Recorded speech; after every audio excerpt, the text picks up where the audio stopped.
Dahil ituturing ng kolorum, tapyas agad ang halos kalahati ng mga jeepney sa Metro Manila simula po sa February 1. Tiniyak naman ng LTFRB na hindi aabot sa 30 pesos ang pamasahe sa mga modern jeepney. At nakatutok si Joseph Morong.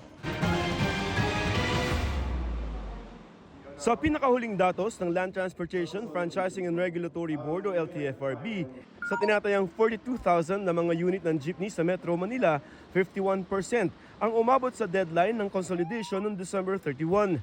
Pero may tinatayang lampas 20,000 pa rin ang hindi nagpa-consolidate. Sa ngayon, pinapayagan pa rin silang mamasada pero hanggang January 31 na lamang yan. Pagkatapos niyan, simula February 1, Ang lahat ng hindi nakapag-consolidate, classified na pong kolorum, kaya huhuliin na po ito.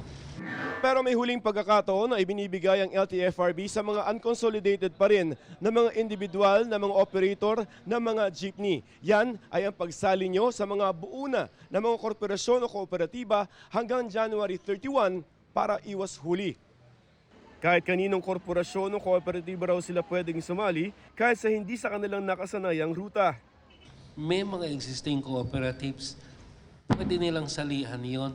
Pinabulaanan naman ng LTFRB na kailangang umabot sa 30 pesos ang singil sa pamasahe para mabayaran ng utang na lampas 2 million pesos sa kada unit ng modern jeep o minibus.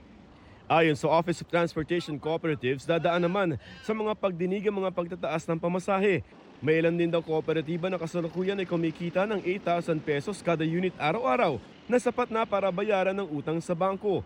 Hindi pa kasama rito ang subsidiya na galing sa gobyerno na ibinabawas sa presyo ng uutanging modern jeep o minibus.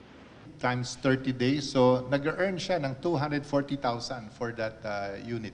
Kayang-kaya po yung hulugan doon sa kanyang pag-acquire ng modern vehicle. Sabi ng Office of Transportation Cooperatives, iniimbestigahan nila ang mga ulat ng mga jeepney driver na inaangkin ng unit ng mga sinalihang kooperatiba.